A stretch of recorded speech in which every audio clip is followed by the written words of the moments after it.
Step 3 are the marketplace trends. This is one of my favorite steps because today, in this day and age, it's one of the easiest things to do, and yet it's the one thing few people do.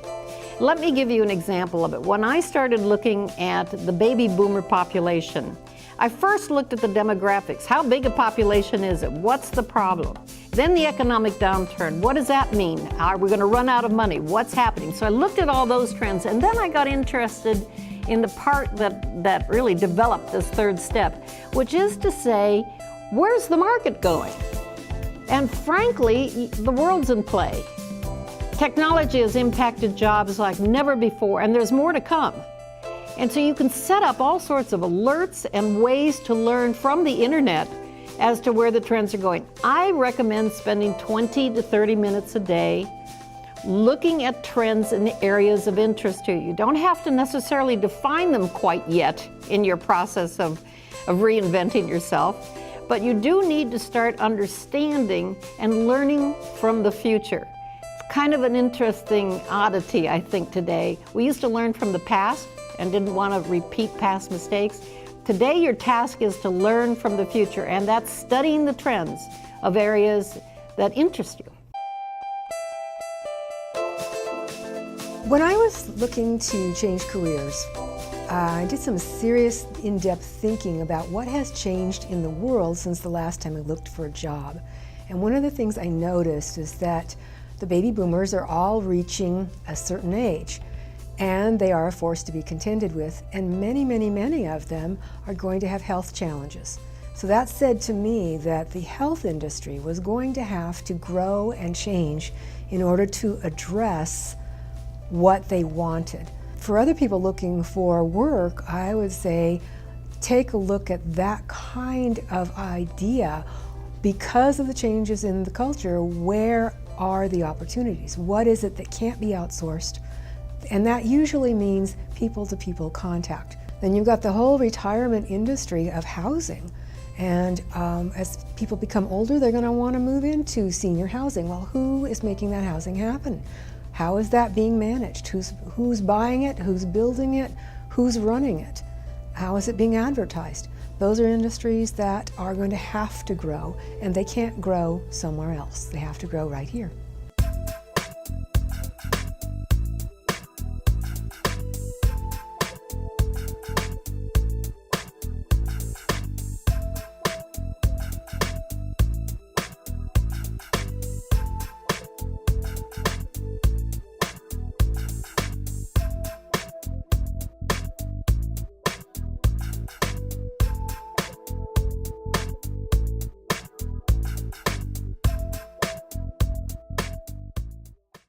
Hot careers. First lesson in hot careers, what's hot today may not be hot tomorrow. And it reminds me of the real estate market. If you remember a few years ago, everybody was racing to get the next largest house for any amount of money. That's changed. So a few years ago, a lot of people would go into real estate. Today, that may not be your best choice. So what is good today? What's hot, what's not? And I think that's the most critical issue after you've looked at your assessment at who you are, looked at the marketplace trends. Now, what works? And does it work for a full-time career, a part-time career? Is it job or work? This is the 21st century. A lot of you are going to be working in something that doesn't look like a full-time job. For example, the fastest growing industry was the temporary workforce industry. People are doing temps more than ever before, and that's not cyclical, that's structural. That's a big structural change. So the career you pick is going to evolve. And when I think people say to me, well, tell me it's going to last 2 to 3 years, and I say, I can't tell you that. I can tell you that you can make better choices. Some of the choices involve the biotech industry. Well, then people say, but I'm not going to go get a 4-year degree.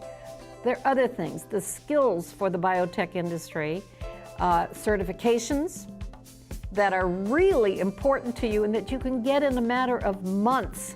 At least it demonstrates that you've worked your skills towards something new. Engineering, math, sciences, all are going to be very important. The markets that aren't so hot, for example, are some of the retail markets, the store retail markets. I would be more interested in looking at how are people going to buy Are they going to be buying online more and more? If you look at the recent holiday seasons, you'll see that the online buying has increased tremendously. Those are the things that are hot. Will they stay hot? I don't know. You have to keep studying.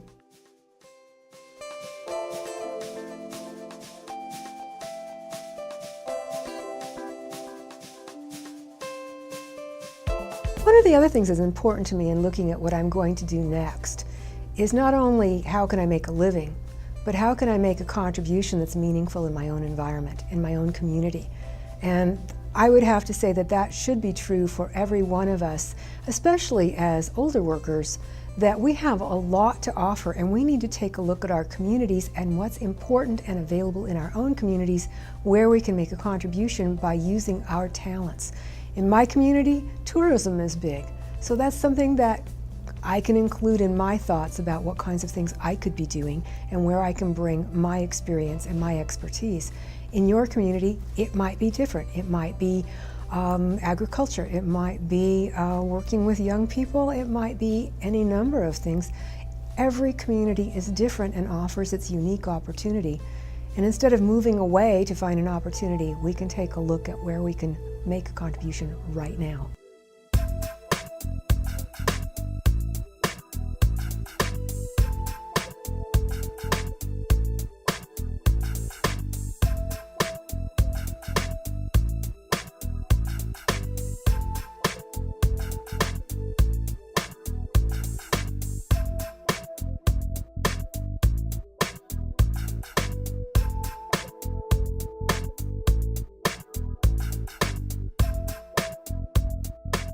Marketplace alignment. So many people say to me, what does that mean? I don't get it. It means that if your interests and your study and your assessments is not aligned with what the marketplace needs, you're just going to be sitting home as usual. It is critical that you find that match, if you would, that meeting of interests with what the marketplace actually needs. And each community has different marketplace needs. So if you were looking in the Midwest or the South, there would be different opportunities than there are here. The alignment is that critical moment in time when you say, this interests me, the marketplace needs it, and I'm working and developing my skills to meet that particular need. Marketplace alignment is probably the most important thing you can learn about the first few steps. One, what you learn, what you're interested in won't matter at all if the marketplace doesn't need it. You'll be sitting home as usual. But if the marketplace needs it, you're going to have to look at the marketplace in a different way as well. If you're in Kansas City, if you're in San Francisco, if you're in Boston, if you're in a San Diego or a Los Angeles or a Phoenix, the needs are decidedly different. So you have to understand the market. One of the interesting facts about this is that more and more people are moving today to new markets than at any time in the past, in spite of the difficult housing industry and so forth, because their interests and the marketplace need are not aligned in every part of America at any given time.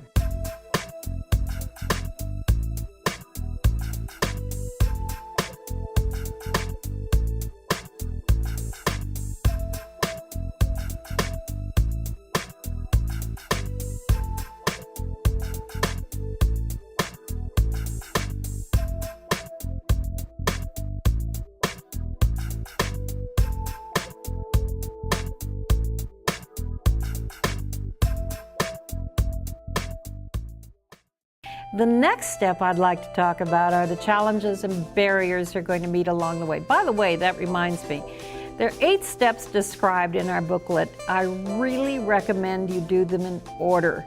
That is real business planning, and your career is your business. When you get to challenges and barriers in the business world, we call that a gap analysis. So you can look at a challenge as something that causes fear. Oh, I'm afraid I'm too old. I'm too this, I'm too that. You can look at a barrier as a real misalignment with what you have, with what the marketplace needs. Challenges, we talked about letting go. We talked about the help of a career coach to help you through understanding that a lot of what stops you is fear itself. But if you look at barriers, it's something we call, again, in the business world, a SWOT analysis. SWOT means looking at your strength, your weaknesses from your personal perspective, and then externally looking at opportunities and threat, identifying those and developing a strategy for each of those. In the world of the mature adults, typically the things that get in the way is their fear of age discrimination. Or let's look at it as the big O's. They're fearful that they're overpaid, overqualified, overaged, and now a new fear has raised its ugly head in this world, that they've overstayed. So many people coming from long-term jobs are viewed by prospective employers as having stayed too long, if you can believe it. That was just the opposite of certainly in our youth. If you don't do the challenges and barriers and develop a strategy for each one, you're going to get caught. I'll give you an example. This was, it's about me, but want your examples as well. I'm in my 70s, and I was just recently made the Director of Mature Workforce Services for a large firm. And they said, oh, we're afraid we can't afford you. And I had two answers for that, because in my youth, I had been paid a great deal more. And one answer was to one person, if we're talking about money, you can't. If we're talking about, is the job right for you and me, let's talk. To someone else who I felt a little brasher with, I was actually able to say, when he said, how much is it going to cost us? You'll often get a question like that, especially if you've been experienced, to have you join us. My answer to him was, how much have you got? Now you may say that that is silly and frivolous. That was silly and frivolous, but it was the right audience, the right person to say that to, and I was able to follow up with, you know, I'm at a point in life, I'm happy to tell you that I can make choices based on what I want to do and what America needs. So all of us have those stories, but we have to figure out our own. There are people at 50 who think they're too old, and people who are in their 70s and think they're just beginning. And you need to get bolder as you get older, but you need to have the strategy. You cannot hope to compete as a 20-year-old. My challenge was learning the computer, because I know in today's world everybody needs to learn the computers. And the barrier that I had is that I had not had computers classes, but I made up my mind that I was going to go to school, and I took a computer class and I learned computers. And this is how I got a job, because I learned computers. I challenged, the one challenge I made that happen for me.